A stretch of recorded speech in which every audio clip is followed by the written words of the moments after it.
and indeed some great games from the Western Conference as expected. Today, we shall continue our lessons on basketball fundamentals, and we're going to touch on the passing skill. The first lesson that you must teach the players is stance. Stance is the most basic skill that must be taught to every player to make them effective and efficient. How does wrong stance affect how you pass the ball? I have noticed, for example, some of the players have got their feet too close to each other. This makes them imbalanced because they don't have a low center of gravity.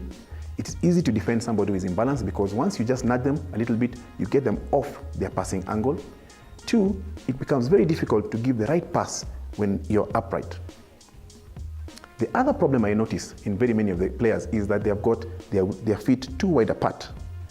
Too wide apart makes you also imbalanced because now you're too low and you're easy to be defended. 2, you cannot be able to see the other players on the court. So what is the correct stance? Like we mentioned last week, it is important that each player understands the triple threat position. And what is a triple threat position? We said feet shoulder width apart, knees 90 degrees bent, back straight, eyes on target. Today we are going to learn the 4 basic passes that each and every player of basketball needs to know. Because as we know, basketball is a situational sport, and therefore you cannot use the same pass for different situations. What are these passes? The first type is a chest pass.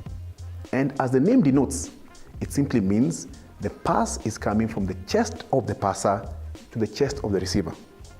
If it goes anywhere else, it's not a chest pass. It has to go chest to chest. The second type of pass is a bounce pass. And as the name denotes, the ball must bounce off the floor to the receiver. So the passer needs to be able to bounce the ball on the floor of the basketball court to the receiver. The third type of pass is the overhead pass. The overhead pass, as it denotes, the passer holds the ball above their head and passes to the same level. It means the receiver also receives the pass above their head. And last is the baseball pass. The baseball pass is a slight variation of the overhead pass because in this instance you're using one hand and it's like you're throwing a baseball or throwing a javelin.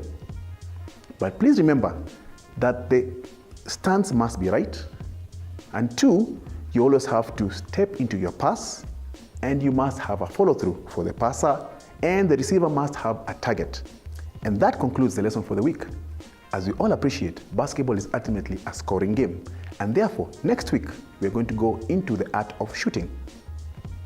BAQE is going to go into a short break, and when we come back, we're going to touch on the importance of scouting and youth development.